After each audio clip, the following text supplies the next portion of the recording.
Le moteur, il veut qu'il soit mis un peu plus bas. La carrosserie, pourtant, on va dire, ben, c'est une carrosserie, c'est une moteur voiture. Pourquoi on ne peut mettre les deux en même temps? On ne peut mettre les deux en même temps en place. On ne peut brancher les deux en même temps. Parce que la carrosserie est faite pour accepter une catégorie de moteur d'une certaine marque. Et le moteur que nous avons avec nous est fait pour être mis en place dans une autre catégorie de carrosserie d'une autre compagnie de voitures. Donc on ne peut brancher la carrosserie d'une compagnie avec le moteur d'une autre compagnie. Ici c'est exactement la même chose. Chacun a sa ligne de fonctionnement, ses règles de base, et selon ces règles qu'ils ont mis en place, alors chacun va expliquer son hadith. C'est pour cela qu'il est aussi interdit de mettre de temps en temps l'école de l'imam Abu Hanifa rahmatullahi en pratique et de temps en temps l'enseignement de l'imam Shafi'i rahmatullahi en pratique. Là est donc la deuxième réponse. Et la troisième réponse,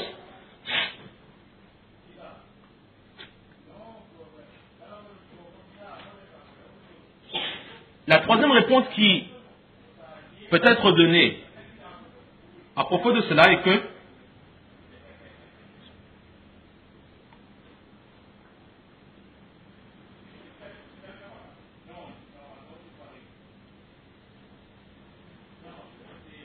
la troisième réponse m'est échappée. Donc on va continuer. Et si, entre-temps, jusqu'à la fin du cours, la réponse revient, Inch'Allah, à l'esprit, on va essayer de l'expliquer. Donc, on reprend donc l'explication de ce mas-là. Et la troisième réponse, Inch'Allah, si tout à l'heure ça revient à l'esprit, on va essayer de l'expliquer. Et là, c'est complètement sorti de l'esprit. Donc, en revenant, Khamsu salawatin fil yawmi wal layla, le prophète sallallahu alayhi wa sallam, il a dit que pour chaque... Oui, la troisième réponse. Bismillahirrahmanirrahim. La troisième réponse, pourquoi est-ce qu'on ne peut mélanger plusieurs enseignements de plusieurs écoles en même temps? Lorsqu'une personne adhère à une école, nous avons vu que les règles sont différentes. Lorsqu'une personne adhère à une école,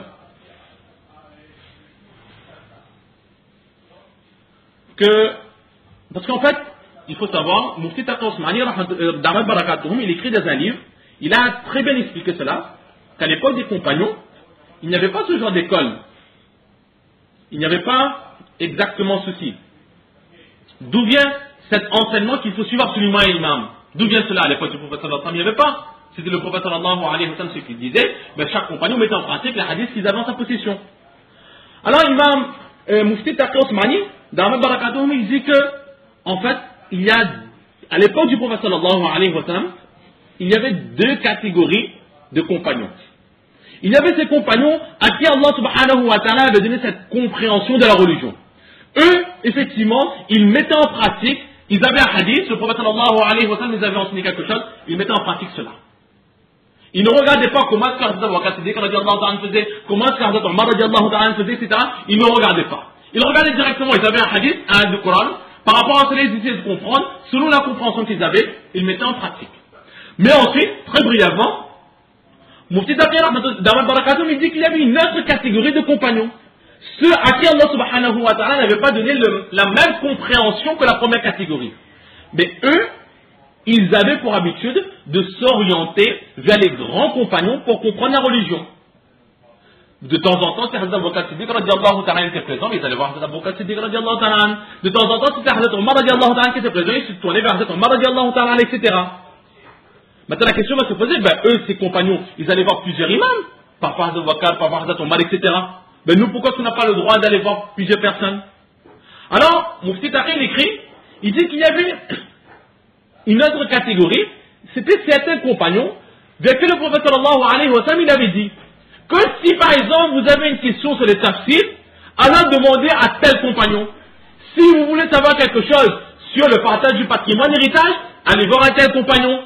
Si vous vous interrogez sur telle chose, allez voir tel compagnon. Donc nous voyons que le prophète sallallahu alayhi wa sallam, lui aussi il avait donné le nom de certains compagnons pour expliquer certaines choses précises. Là nous voyons donc que depuis l'époque du prophète sallallahu alayhi wa sallam, il y a cette habitude d'aller voir l'enseignement, d'aller voir la compréhension de la religion vers une autre personne avant nous-mêmes de mettre en pratique ce que nous voulons. Et c'est exactement ce que nous faisons avec nos 4 imams, Imam Abu Hanifa, rahmatullahi alayhi, Imam Malik, Imam Shafi'i, Imam Ahmad ibn Hanbal, rahmatullahi alayhim ajma'in. Mais ensuite, pourquoi est-ce qu'il n'y a que 4 imams?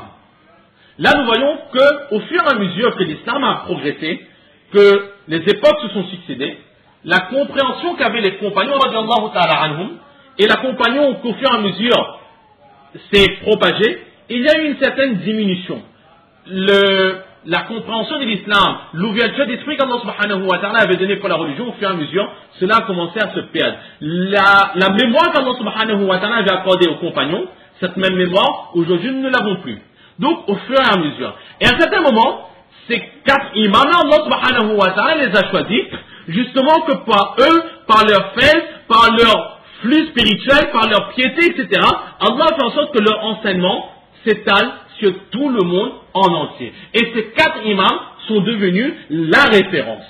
Oui, à leur époque, il y avait encore d'autres imams qui étaient aussi suivis, qui avaient une très grande piété, qui étaient acceptés du monde musulman pour leur enseignement. Aujourd'hui, ces imams ne sont plus là. Pourquoi? Parce que ces imams, eux-mêmes, ou bien leurs élèves, n'ont pas eu cet automatisme d'écrire l'enseignement de leur professeur. Ils n'ont pas eu cet automatisme de mettre par écrit les règles fondamentales de leur école. Donc, lorsque ces imams sont décédés, lorsque leurs élèves sont décédés, ben, l'enseignement n'est pas resté. Pourquoi? Parce qu'il n'y a pas eu d'écrit. Et s'il y a quelques écrits, mais ce ne sont pas des écrits suffisants pour s'adonner à tous les massacres qui se présentent à nous tous les jours. Alors que nos 4 imams, leur enseignement, leurs règles, etc., tout a été mis par écrit. Et aujourd'hui, si quelqu'un veut avoir l'enseignement quelconque master pour une quelconque école, il peut le trouver dans des livres. La raison pour laquelle aujourd'hui, il n'y a que 4 écoles. Maintenant, nous, est-ce que nous avons cette faculté, par les hadiths, par le Coran, de comprendre ce que nos imams eux-mêmes ils ont compris? Nous lisons ce livre de Mishkat al-Masabih. Nous sommes aujourd'hui au 16e hadith. Des 15 hadiths que nous avons lus, la traduction était devant nous. Est-ce que nous pouvions comprendre les paroles qui ont été dites, qui ont été écrites par nos savants de leur livre? Très certainement, à nous, Allah n'a pas donné cette ouverture d'esprit. Si aujourd'hui tout ce que nous avons dit, et même tout ce que nous sommes encore en train de dire, cela ne vient nullement de nous. Ce ne sont que les écrits de nos anciens que nous sommes en train de répéter. Alors, étant donné que nous ne sommes même pas capables de comprendre un hadith, comment est-ce qu'on peut vouloir s'affirmer, être capable de ne suivre aucun imam et de faire sa propre religion soi-même selon le Coran et le hadith? Et si même une quelconque fois nous allons arriver au but précis de la cible exactement, alors ce ne sera que par une explication ou un enseignement qui aurait été donné dans un livre par un imam qui nous a précédés. La raison pour laquelle nous devons de suivre les 4 imams. Maintenant, pourquoi ne pas mélanger ces 4 écoles? Nous venons justement à la 3e réponse. C'est que lorsque nous adhérons à une école, par exemple, nous sommes dans l'école de l'imam Abu Hanifa, rahmatullahi alayhi, alors nous avons pour conviction, et nous devons avoir pour conviction, que ce que l'imam Abu Hanifa, rahmatullahi alayhi, il nous a enseigné, c'est cela même qui est bon. Oui, étant donné qu'il n'est pas prophète, il n'a pas la révélation, il y a une possibilité qu'il s'est trompé. Et les autres imams, nous avons cette compréhension que les autres imams, ils se sont efforcés à trouver la meilleure réponse, mais ils n'ont pas trouvé la meilleure réponse. Car la meilleure réponse, c'est notre imam Ibn Hanifa rahmatullahi qui l'a trouvé. Oui, il y a une possibilité que ces imams, ils ont donné une bonne réponse et que notre imam, il a donné une mauvaise réponse. Il y a cette possibilité. Mais nous avons cette certitude que notre imam, il était bon. On va dire, pour être plus simple, on va dire qu'à 99%, notre imam, il est bon. Et 1% de chance qu'il s'est trompé. Là est la croyance que nous avons. Et de la même façon, dans chaque école, chaque disciple de chaque école a cette même croyance. Mais maintenant, étant donné que nous avons 99% de certitude que notre imam, il a trouvé la bonne réponse sur chaque masla, et nous avons 99% de certitude que les autres imams n'ont pas trouvé la réponse qu'il fallait, mais pourquoi quitter l'enseignement de notre imam qui est à 99% sûr pour aller sur l'enseignement d'une autre personne qui est à 1% sûr? Si quelqu'un fait cela, c'est vraiment contraire à la logique. Nous sommes sûrs d'avoir du pain dans un magasin. Et nous sommes presque sûrs qu'un magasin là-bas est déjà fermé. Et si nous allons là-bas et que malheureusement c'est fermé, le temps de revenir à la première boulangerie aussi sera fermée. Qu'est-ce qu'on fait? On va quand même vérifier si la boulangerie est vraiment fermée, même si on est presque sûr que c'est fermé. Ou bien on va aller directement à notre boulangerie qu'on est sûr que c'est ouvert.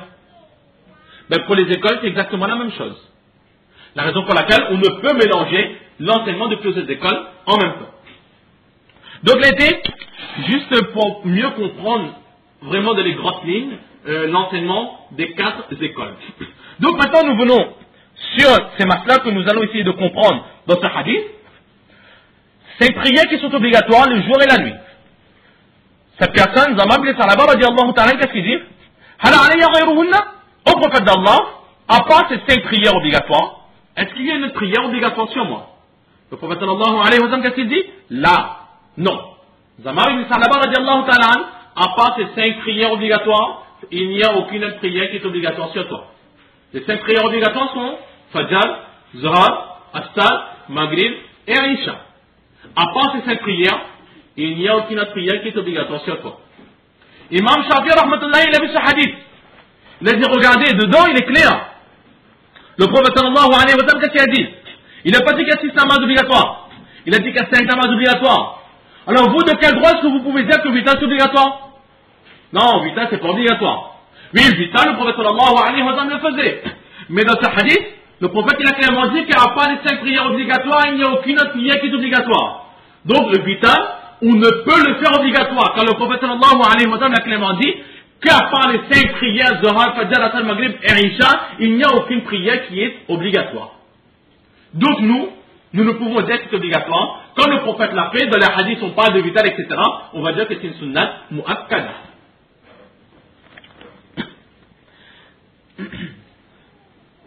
Imam Abu Hanifa rahmatullah alayhi, lui qu'est-ce qu'il dit? Il dit que non, le namaz de vital, il est wajib, donc il est obligatoire. Alors, nous n'allons pas entrer dans la profondeur de ce vital, parce que dans les namaz, lorsque nous allons étudier les namaz, nous allons bien voir justement chaque divergence avec chaque preuve. Là, juste pour enlever les doutes, nous allons donner simplement certaines réponses de l'imam Abu Hanifa rahmatullah alayhi à ce sujet. L'imam Abu Hanifa rahmatullah qu'est-ce qu'il dit? Effectivement, dans ce hadith, le prophète sallallahu alayhi wa sallam, il dit qu'à part les 5 prières obligatoires, il n'y a pas d'autres prières obligatoires. Nous l'acceptons. Mais peut-être que, lorsque le prophète sallallahu alayhi wa sallam, il a dit ce hadith, peut-être qu'à cette époque, les 3 vital wajib n'étaient pas obligatoires encore. Étant donné que ce n'était pas obligatoire, c'est pour cela que le prophète sallallahu alayhi wa sallam a dit qu'il n'y a que 5. Et un peu plus tard, un 6e était rendu obligatoire, et c'était le vital. Une réponse. Deuxième réponse,